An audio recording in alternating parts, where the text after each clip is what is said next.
explanations, the details around what actually transpired are somewhat vague in the beginning.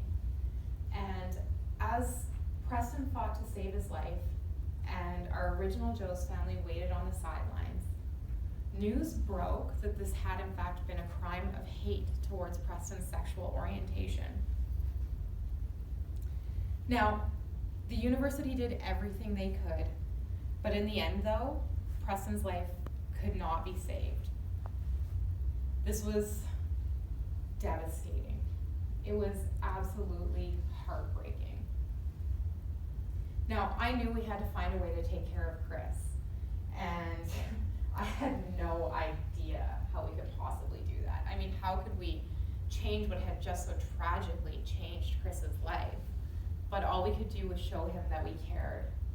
Now, the thing about leading from the heart is that when you truly listen, the answer is always there. And the more I got to thinking about how crazy all of this was, that this had happened, the more I was able to learn that this in fact wasn't that crazy, and that we live in a world that still has a difficult time with understanding at times. So it was with that I knew what to do. Now I reached out to Chris and I asked him if he would be comfortable honoring Preston's memory by walking together at Pride. And he was completely touched that we would do that for him. So we made it happen. For the first time in our organization's history, we walked together at Pride in honor of our lost family member, Preston. Now 70 of our team members showed up that day to walk alongside each other. We walked proudly, we walked hand in hand, and we walked heart to heart. We shared with the world that day that at Original Joe's, we are more than a team. We're a family, and we're a family who takes care of each other. Now, I'll never forget finishing the parade that year and the feelings everyone was sharing. And as we separated to head out on our own way, the tears shared that day meant so much to so many of us. It was all connection, and it was all heart. Now, we've walked in the Pride Parade every year since Preston's passing, and while we will always walk in his memory, the walk has come to mean so much to so many people in our organization. It now means unity. We walk to say, no matter who you are, no matter where you come from, we are all in this together. Now, as I've highlighted a few times already, it's incredible when we can see the core purpose of taking care of people in action. And even more specifically, when I haven't had any influence over the decision to act. That's when the real magic is happening in my mind. Now, I've spoke today about my husband, Chris, and what an amazing adventure this has been with him.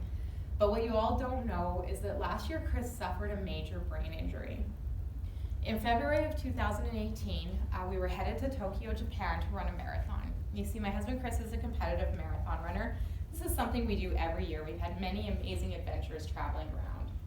Now, when we got to Japan, I knew something was wrong, although I couldn't quite put my finger on it. Chris ran his marathon. He in fact ran the best marathon of his life in 2 hours and 32 minutes.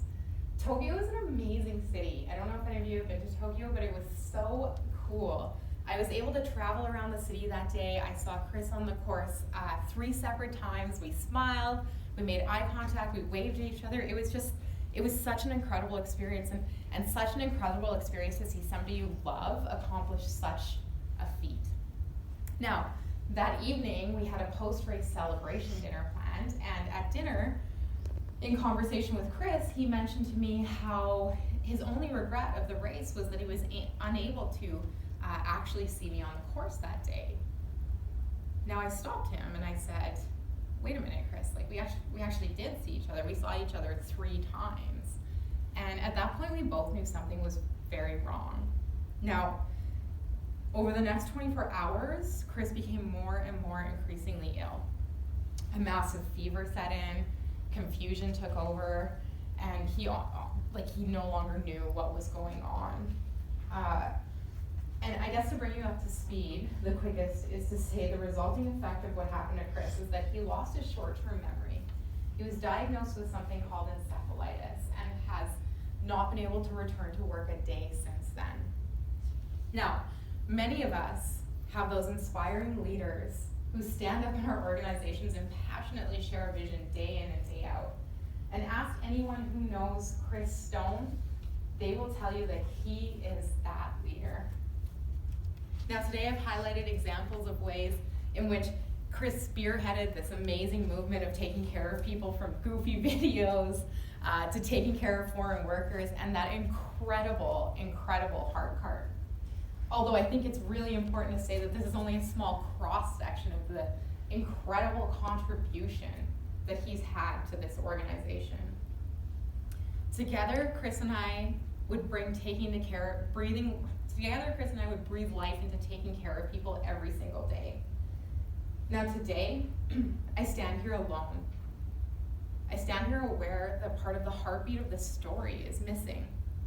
And in a different time, Chris and I would have been here to share this journey with all of you together. Now, the purpose of taking care of people has taught me many things in my life, but one very important thing is that in crisis, we rise, and we rise to take care of each other.